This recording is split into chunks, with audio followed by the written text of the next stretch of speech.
গাইবান্ধার সুন্দরগঞ্জে অনুষ্ঠিত হয়েছে পরিষ্কার সুন্দরগঞ্জ কর্মসূচি। আজ সকাল ৯টার সময় সুন্দরগঞ্জ উপজেলা স্বাস্থ্য কমপ্লেক্স এলাকা পরিষ্কার পরিচ্ছন্ন করা হয়। এ সময় উপস্থিত ছিলেন গাইবান্ধা ১ সুন্দরগঞ্জ আসনের নবনির্বাচিত এমপি অধ্যাপক মাজেদুর রহমান।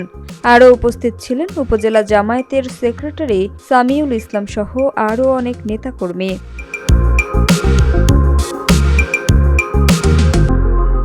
অধ্যাপক মাজেদুর রহমান নিজেই নেতাকর্মীদেরকে নিয়ে এই পরিষ্কার কার্যক্রম পরিচালনা করেন।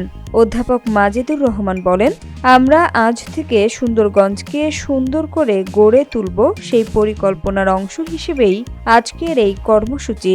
সুন্দরগঞ্জের সাধারণ জনগণ এটিকে সাধুবাদ জানাচ্ছে। তারা বলেন, মুখের বলিতে নয়, সুন্দরগঞ্জ যেন এবার প্রকৃত রূপেই সুন্দর হয় সেই দাবি জানাই।